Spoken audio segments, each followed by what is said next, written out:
అందరికీ నమస్కారం అండి. నేను మీ శ్యామ్ ప్రసాద్. రియల్ ఎస్టేట్‌లో కొత్తగా వచ్చిన వాళ్ళు సక్సెస్ అవ్వాలంటే ఈ తాలూకా టిప్స్ మీరు పాటిస్తే 100% సక్సెస్ అవుతారండి. నేను 2011లో నా కెరీర్ స్టార్ట్ చేసేటప్పుడు నేను రియల్ ఎస్టేట్‌లోకి చెప్పాలంటే ఒక సేల్స్ ఎగ్జిక్యూటివ్‌గా వచ్చాను. ఫ్రమ్ ద బిగినింగ్ 2011లో. ఆ రోజు నాకు ఎటువంటి అనుభవం గానీ, ఎటువంటి నాలెడ్జ్ గానీ ఏమీ లేదు. కానీ అప్పుడు నాకున్నటువంటి లీడర్స్ నేను ట్రైనింగ్ ఇచ్చి వాళ్ళందరూ కూడా నాకు ఇలా వెళ్ళాలి, ఈ రూట్లో వెళ్ళాలి అని చెప్పేసి చాలా నేర్పించారు ఆ టైంలో. నాకు నేర్పించిన 2 మంత్స్‌లోనే నేను అద్భుతంగా దీంట్లో నాలెడ్జ్ మెళకువలను నేర్చుకొని ఈ 16 ఇయర్ జర్నీలో నెంబర్ ఆఫ్ అచీవ్‌మెంట్స్ చేయడం జరిగింది. అవర్స్ అందరికీ తెలుసు. అందరికీ నా కస్టమర్స్ కానివ్వండి, మా మార్కెటింగ్ అసోసియేట్స్ అందరికీ కానివ్వండి, అందరికీ కూడా నేను ఈ ఫీల్డ్‌లోకి రావడం వల్ల అంటే అంతకుముందున్న లైఫ్ స్టైల్ ఉన్న లైఫ్ కానీ, ఇప్పుడున్న లైఫ్ స్టైల్ లీడ్ చేస్తున్న లైఫ్ కానీ చాలా డిఫరెన్స్ ఉంది. ఈ ఫీల్డ్లో వచ్చిన తర్వాత నేను రియాలిటీగా క్లయింట్స్, కస్టమర్స్ ఎంతవరకు వాళ్ళు ఎన్నో పరిచయాలు నాకు ఏర్పడ్డాయి. ఎంతోమంది వ్యక్తులను కొత్త వ్యక్తులను కలిశాను. ఇప్పటిదాకా నాకు అటువంటి వ్యక్తులు ఎవరు కూడా నాకు పరిచయం అవ్వాలని చాలా టైం పడుతుంది. అలాంటి వ్యక్తులు కూడా ఈ ఫీల్డ్ రావడం వల్ల నాకు చాలా ఉపయోగపడింది.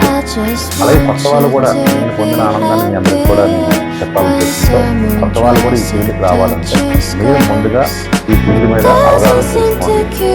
ఈ ఫీల్డ్లో నాలెడ్జ్ని నాలెడ్జ్ని ముందు గ్రహించిన తర్వాత ప్రొడక్ట్ నాలెడ్జ్ కస్టమర్కి ఉంటే మీరు ఎంత బెనిఫిట్ ముందు కస్టమర్కి ఇవ్వగలుగుతారు. అంటే ఈ రోజు ఇన్వెస్ట్మెంట్ చేస్తే రేపు వచ్చిన అప్కమింగ్ ఇన్వెస్ట్ చేసిన తర్వాత ఒక 4 to 5 yearsలో రిటర్న్స్ ఎంత చూపిస్తారు. రియాలిటీ నిజంగా మేము చూసేసాం కాబట్టి కస్టమర్స్ మాతో ఇన్వెస్ట్ చేస్తున్నారు, రిపీటెడ్గా మాతో జర్నీ చేస్తున్నారు.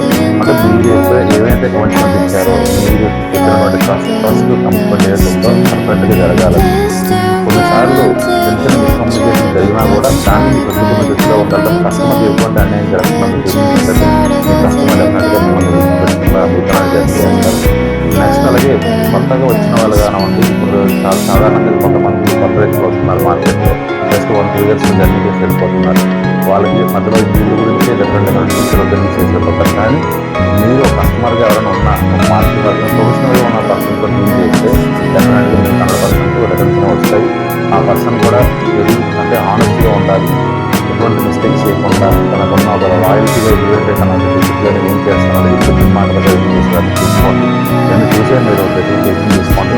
అలాగే మీ లీడర్ని మీరు రెస్పెక్ట్ చేసుకోవాలి. రియల్ ఎస్టేట్లో ఏంటంటే కొన్ని సుమారుగా 500 మంది అసోసియేట్స్ అందరూ తీసుకొచ్చారు.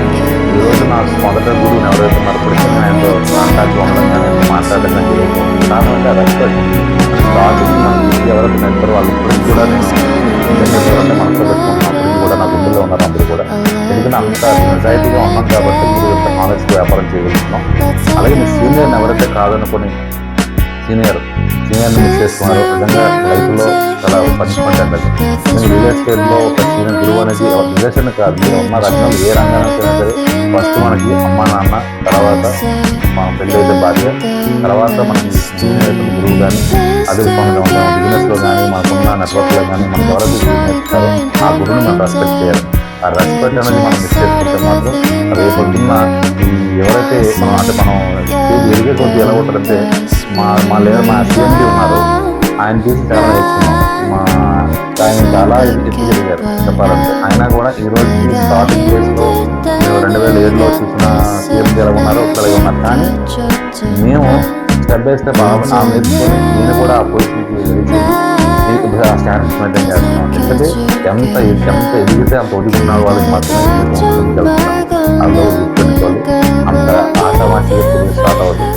మన డిసిప్లిన్ మన క్రమశిక్షణ మనం చేస్తాం. కాబట్టి కూడా గుర్తుంచుకోండి, క్రమశిక్షణ మించిన శక్తి